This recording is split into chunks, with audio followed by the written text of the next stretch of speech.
Hey guys, welcome to Expertisor Academy.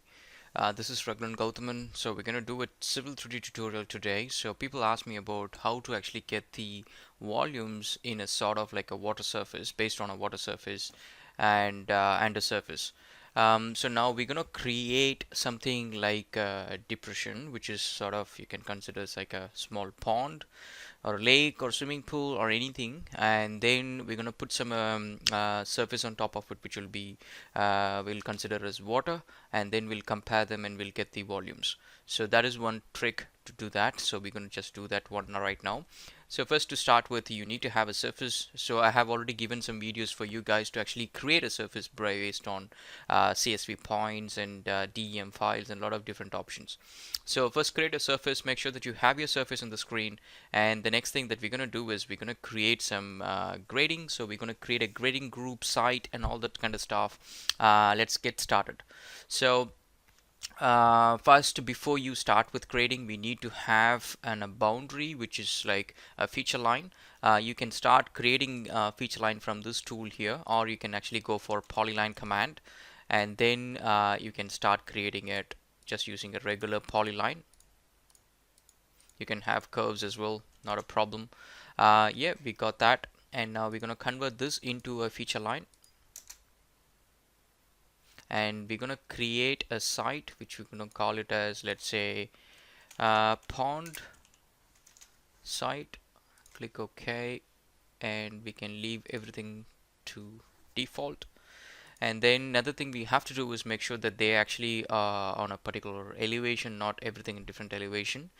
For that, you select your feature line, go to elevation editor, and then check if the elevation is all okay. So it's actually 0 level.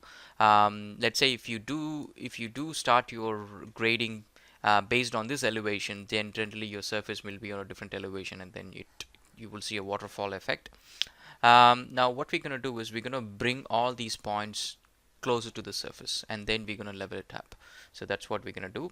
I'm going to select all of them here, and then there is an option that says elevations from surface. Click on that, and the surface is going to be natural surface. Click OK, and then you can see the elevations on this one. So now that means all these points actually do lie on the surface right now. If you select an object viewer and check it, you can see that feature line is on top of the surface. Alright, so now that is done. So next thing what we're going to do is we're going to create the sort of like a pond feature.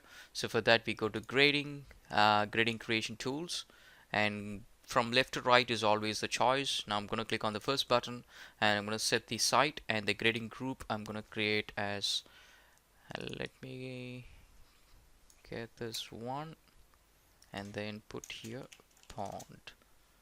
And we don't have to create a surface at this stage. I'll show you how to do that later. Click OK, and that is done. Set the surface, which is going to be natural surface for grading, which is fine. And then now what sort of grading we're going to do. So this is like, imagine if it's sort of like a water surface, natural surface, and then it will have some sort of a grading where whichever the level it is in to the natural surface, and then it will have ups and downs to hold the water, and then the surface inside, which will be sort of like an infill. Let's go and get this one started. So I'm just going to use relative elevation and distance, and then I'm going to choose this one, and then click on create grading, select the feature line. And what I'm going to do is first let me actually finish outside of the pond. So I'm going to click outside, and is it for the entire length? Yes. And relative elevation is from this point how much you're going to go straight up. So that is your relative elevation. So I'm going to say from this point it has to go up, so I'm going to say 20 meters. And then the distance from this line, so how far that particular, let's say if you're creating sort of like a wall, so how far it has to go. So if you give a smaller number, it will be sort of like a vertical wall. If you give a larger number, it will be like a sort of like a slanting wall. So for what I'll do is I'll create one slanting wall, and then we'll create one straight wall, so we can get to see them both. Okay, so I'm gonna say this is gonna be 10 units, And if you give a positive value, it's going to cite it on one direction. If you give a negative value, it will cite it on inside and out basically. So I'm going to say 10, and then you can see that's there. So I can close it and I can go and check it right now. So let's check both of them together as well, and you can see it actually slopes outwards. So now if you given a -10 value or -15, whichever, and it would have sloped inwards. So that's basically the little things here. And now that is done. So now again I'm going to create another grading wall which will be perfectly vertical. Not exactly, there will be a little change that we need to do. Let me do that. So same thing. So pawn site, pawn group, and it's always essential, guys, that when you're actually creating gradings which belongs to the same segment of objects, you have to keep it in the same site in a group, or else you will not be able to create a single surface with all your grading objects together. So target surface is NS, which is all okay, and we're going to still keep it to the grading type to relative elevation and distance, and that is good. Now let's go and click on create grading and make sure that you click your outermost feature line. This is the thing how it works. Every time you do a grading for the outermost or innermost boundary, wherever it actually finishes the grading, it actually creates a feature line. So you can use that feature line to create another set of gradings. So select it, feature line, and then now it's going to say for the entire length, yes, of course. And then now the relative elevation is going to be I'm going to say it's going to be 10 units. And then now the distance, previously we have given us 10 as the value, so that way it actually sloped outwards. So now I'm going to say it's going to be 0.1, and then you can see it is done, but we are not able to actually see the grading in our real eyes. It's just because it's actually in a plan view and it's straight, pretty straight. So now let me select these ones and then go to object viewer, and then you can see it. So I didn't actually select the grades. Now go back to object viewer. Okay, so we can actually turn it to realistic view as well. So as you can see, the first grading object was actually bit sloped, and the other one is sort of like a straight wall. And so now we're just going to slope it outwards and then reach to the natural surface like a verge or something. So I'm just going to click on again, go back to grading creation tools, the first one, to make sure that it's actually in the site and the group, and then the natural surface is targeted. For this one, this is very important that we target the natural surface. Now I'm going to choose surface at grade percentage, and then you can also choose surface at slope, and then click on create grading. So now it is really good that you have to zoom in deeper as possible to pick the exact feature line. If you pick the wrong feature line, then it's going to do the grading right from here. So we don't want to miss that. So now I'm going to click on this one, and now it's asking, do you want to do it outside or inside? I'm going to, oh yeah, first for the entire length, of course. And the grading percentage, if it's like the greater value, it's going to have more steeper, it's going to be steeper. If it's going to be a smaller value, it's going to be a lot less steeper. That's basically it. So I'm going to choose 80 percentage. So it's going to be a lot steeper. So you can actually give different values for both cut and fills. So now you can see it. That's how it's going to look like. So let's go and check that as well.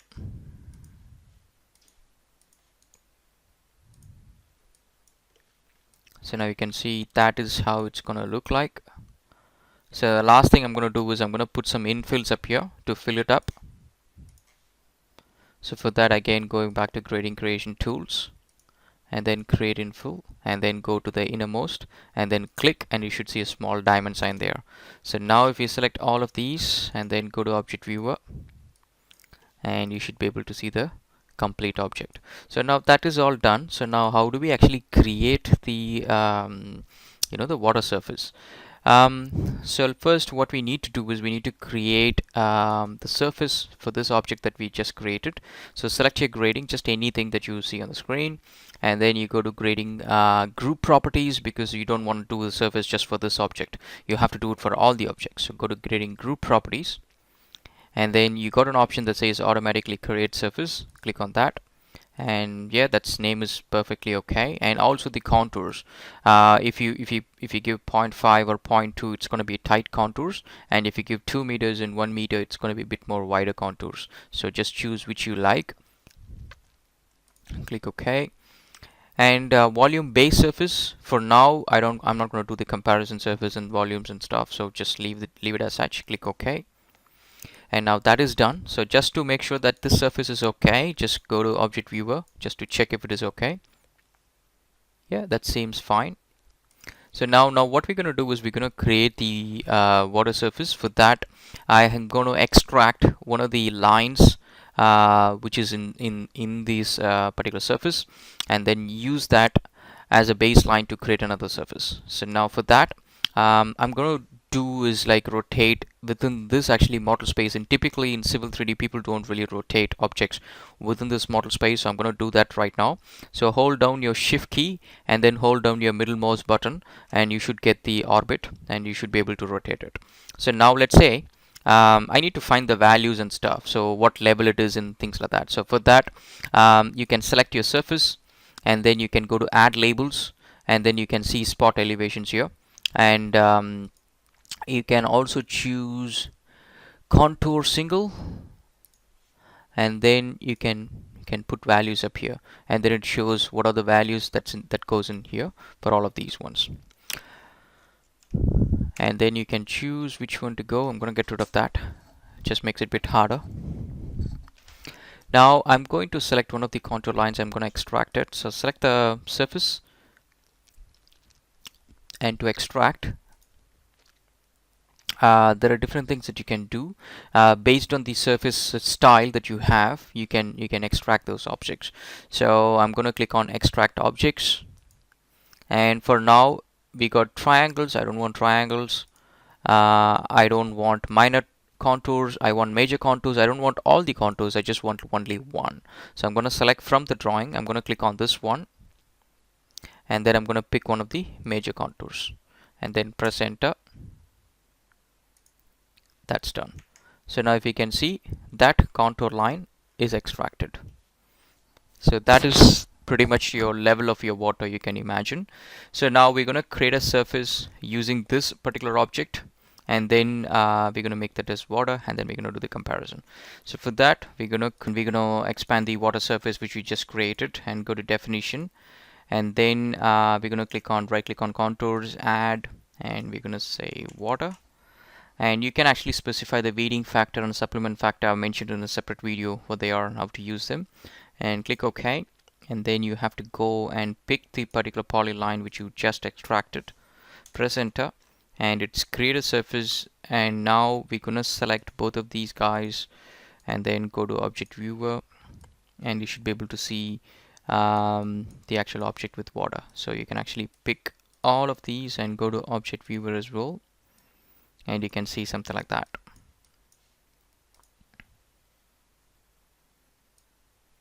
Okay, so now that is sorted. So we'll come back to the top view, and then now we're going to see the volumes. So for that, we need to do a sort of like a comparison to check it, and also we can do elevation analysis to get some of those values as well. So let's do one by one.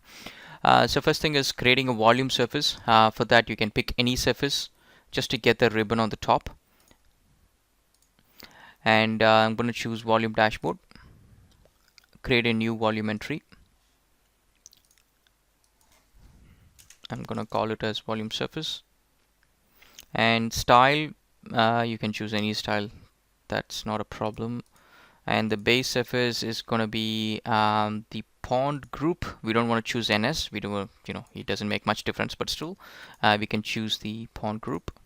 And the comparison is going to be water surface, and cut and fill factor is going to be 1. And now it gives you what is the total cut value factors that we have assigned, the style, and then the 2D comparison area, that's basically the area where both they exist together, both the surface exist together, and what is the total cut, what is the total fill, and the net adjustment values. Now that is done. So the next one is sort of like if you want to do sort of like an analysis, we can do that as well. You can go to surface properties and analysis, and you can choose elevation analysis, and then you can do an elevation analysis as well. So that would give you sort of like a visual view of what is happening with your entire grading group. So I'm just going to choose analysis elevation 3D, and then we can choose this here and go to object viewer, and then it shows all the different colors. And now we may not actually know what these colors mean. We need to put some legend in there. For that, you select your surface, and then you see there is an option that says add legend, and then you can choose elevations and then dynamic, and yeah, and then we'll put it right up here. And now you know what these colors mean right next to the legends. Okay, so that's how you get those volumes from a sort of like a water level, and from any grading feature. If you have any questions, just put it through, guys. And yeah, so if you like those videos, just hit a like button and then share it with friends, and we'll do a bit more videos. Okay, thanks, guys. Cheers.